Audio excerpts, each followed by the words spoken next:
KBS 1라디오 김경래의 최강시사. 검찰이 어제 양승태 전 대법원장을 재판에 넘겼습니다. 중간수사도 수사 결과를 발표도 했고요. 사법부 수장이 기소된 거는 헌정사상 처음 있는 일이라고 하죠. 이렇게 검찰의 사법농단 의혹 수사는 마무리가 돼가고 있는 분위기입니다. 하지만 사법개혁은 아직 갈 길이 멉니다. 관련된 얘기를 검사 출신이시죠? 더불어민주당 백혜련 의원과 함께 얘기 나눠보겠습니다. 안녕하세요. 예, 안녕하세요.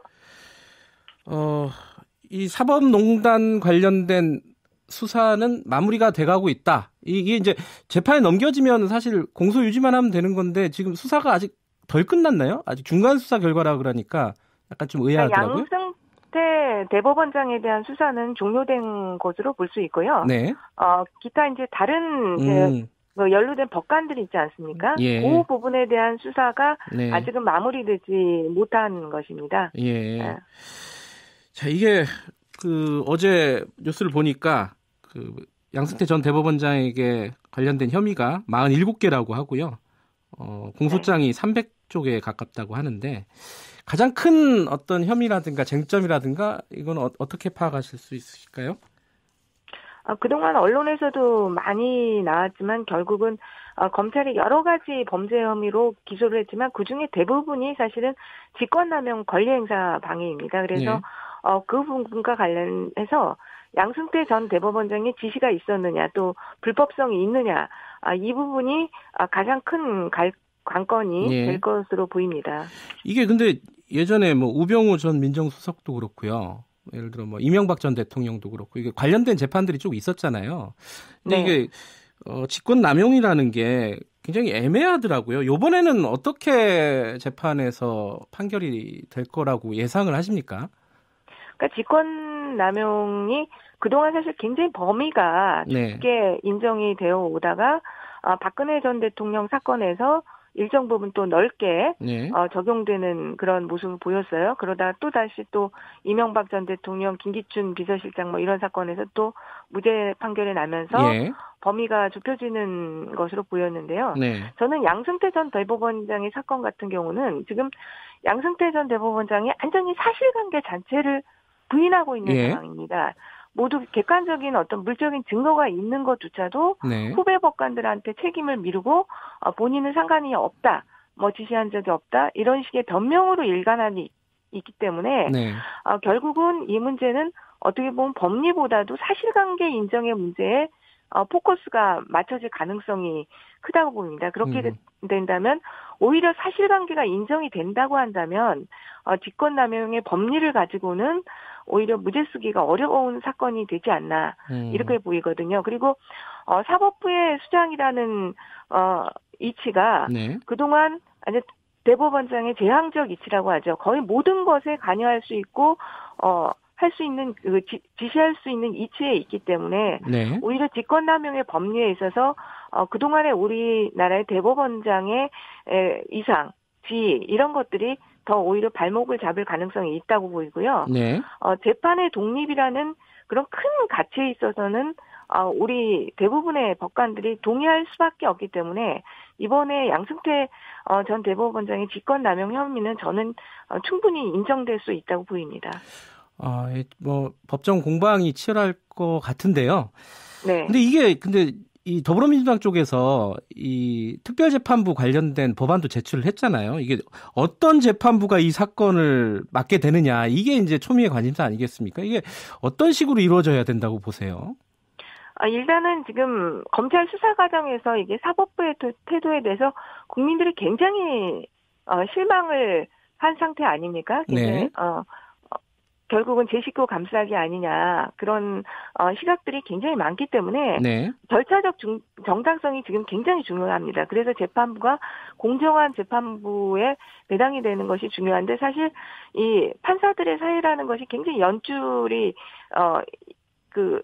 얽혀 있는 사회고 같은 곳에서 근무를 했다든지 여러 가지 학연 지연 여러 가지로 사실 이 양승태 전 대법원장과 직간접적으로 인연이 없는 사람이 사실은 없다고 할 수 없을 정도의 그런 부분인데요. 예. 근데 어쨌든 간에 지금 그 사법농단 사건에 대비해서 서울중앙지법에서 지금 형사 합의부 3부를 증설한 상태 아닙니까? 예.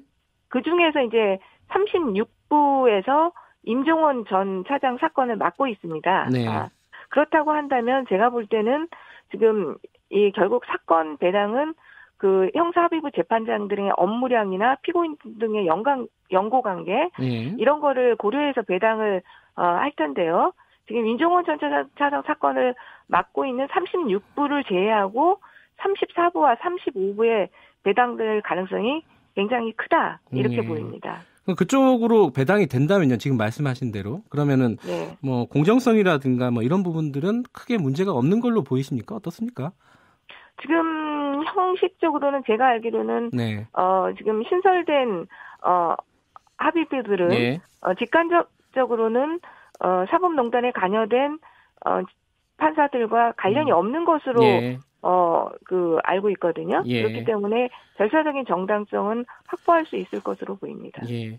아까 뉴스 브리핑에서도 잠깐 얘기를 했었는데요. 이 그 사법농단, 그러니까 재판 거래 의혹과 관련된 의원들 있지 않습니까?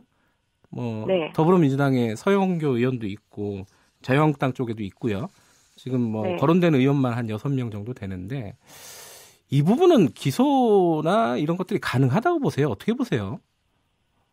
지금 현실적으로 그 사건 실제로는 팩트가 굉장히 중요한데요. 네. 어떤 식으로 그것이 이루어졌냐, 법원의 일방적인 네. 그 결정인 것인지 아니면 상호간의 뭐 요구라든지 이런 것들에 따라서 많이 달라질 수가 있는 부분이고요. 네. 법원의 그러니까 일부는 법원에서 알아서 해준 경우들도 있거든요. 예. 그런 경우는 좀 범죄가 성립하기 어려운 경우도 있고 또 지금 이게 형사법적으로는 지금의 김영란법이나 그런 부분은 모르겠지만 형사법적으로는 처벌하기가 좀 어려운 경우가 제가 볼 때는 많다고 보입니다. 그러니까 시효의 문제 예. 이런 것들도 있겠죠. 그러니까 수사는 하겠다는 거잖아요, 검찰에서. 그 부분도 명확하지는 않은데요. 아, 그래요? 사실관계는 명확히 할 필요는 있다고 보입니다. 근데 예. 이미 제가 볼 때는 조사가 다 어느 정도 진행된 것으로는 알고 있거든요. 예. 그러니까 사실관계는 명확하게 할 필요는 있지만은 이게 처벌이 가능할지는 법리적으로 좀 따져볼 필요가 있다 이런 말씀이시네요. 네, 그렇습니다. 그리고 지금 이제 아까 말씀하신 대로 양승태 전 대법원장에 관련된 수사는 사실상 마무리가 된 거고 나름 남은 어떤 부분들에 대한 수사들이 앞으로 이루어진다고 해도 그게 그렇게 길지는 않을 거잖아요, 그죠? 지금 검찰에서도 계속 얘기하고 있는 거지 이번 달 말까지는 정리를 하겠다는 입장이기 때문에요. 이번 달 안으로는 이 사법농단 수사는 종료될 것으로 그렇게 보입니다. 그러면 검찰 수사는 마무리가 되는데 이제 사법 개혁 문제 있지 않습니까? 예를 들어 뭐 법원 행정처를 어떻게 할 것인지 뭐 이런 부분들이 좀 속도를 내야 될 것 같은데 일단 대법원 측에서는 안을 보냈잖아요, 국회로. 네. 지금 국회에서는 어떻게 논의가 되고 있습니까? 그 부분은? 사실은 국회가 지금 이제 자유한국당이 2월 국회를 보이콧하면서 사개특위에서 그동안 사실 논의들이 좀 나름 활발하게 이루어지고 있었고요. 일정 부분 합의된 부분들도 있었습니다. 사법행정회의에 대해서 자유한국당의 의원님들도 굉장히 또 반대하시는 분들도 있지만 적극적으로 생각하시는 의원님들도 계셔서 많은 부분 합의가 이루어졌습니다. 그런데 지금 국회가 다시 개점 휴업 상태가 되면서 추가 논의가 진척이 되지 못하고 있는 상태인데요. 지금 자유한국당 의원님들까지도 대부분 지금의 그 법원 행정처 시스템으로 갈 수는 없고 사법행정위나 이런 다른 외부적인 인사가 참여하는 행정 기구가 필요하다. 이런 부분들에 대해서는 다 동의가 이루어진 상태라고 보면 될 것 같습니다. 근데 대법원에서 보낸 안이요. 그 사법행정회의 이런 안들이 약간 좀 후퇴했다. 애초에 국민들이 바라던 수준보다는 후퇴했다. 이런 평가들이 당시에 좀 있었는데 이런 것들은 좀 개선이 되는 건가요? 국회에서? 그러니까 법원에서는 그동안 법원은 그 개혁 회의에서 했던 사법행정회의의 이상과 구성보다는 좀 더 후퇴한 것으로 보이는 예. 법원의 판사들이 한마디로 더 많이 참여하는 형태의 네. 그런 안을 보냈습니다. 그런데 그것은 하나의 의견일 뿐이고요.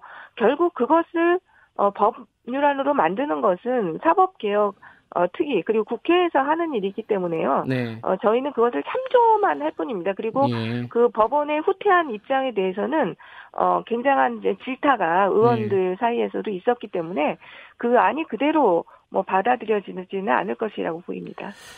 이렇게 이제 검찰이 사실상 이 사법농단 의혹과 관련해 가지고 칼자루를 쥐고 수사를 거의 마무리하는 단계까지 왔는데, 자, 사법개혁은 이렇게 국회에서도 논의가 되고 이제 기소도 되고 이렇게 됐는데, 그러면은요, 이 얘기는 좀 여쭤보고 싶어가지고요. 검사 출신이시기도 하니까요.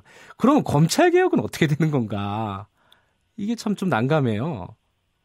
사실은 그동안 사법개혁의 핵심이 검찰개혁이었죠. 그러니까요. 항상, 사법개혁이라고 할 때는 검찰개혁이 중심에 있었는데 예. 이번에는 진짜 초유의 사법농단 상태로 검찰개혁이 조금 밀려난 듯한 그런 느낌이 있는 것은 사실입니다. 예. 그러나 지금 사법개혁 특위에서 여전히 검찰개혁이 가장 중요한 과제로 다뤄지고 있고요. 그러니까 네. 지금 두 축으로 한마디로 이루어지고 있다고 생각하면 되는데요. 공수처 설치와 수사권 조정, 이 두 축으로 지금 검찰 개혁 과제에 대한 논의들이 이루어지고 있습니다. 그런데 언론에서 보도를 통해서도 많이 보셨겠지만 수사권 조정과 관련해서는 굉장히 많은 부분 이제 합의를 이루었습니다. 그래서 지금 정부에서 냈던 합의안을 중심으로 그 상당 부분 검찰의 권한을 제한하고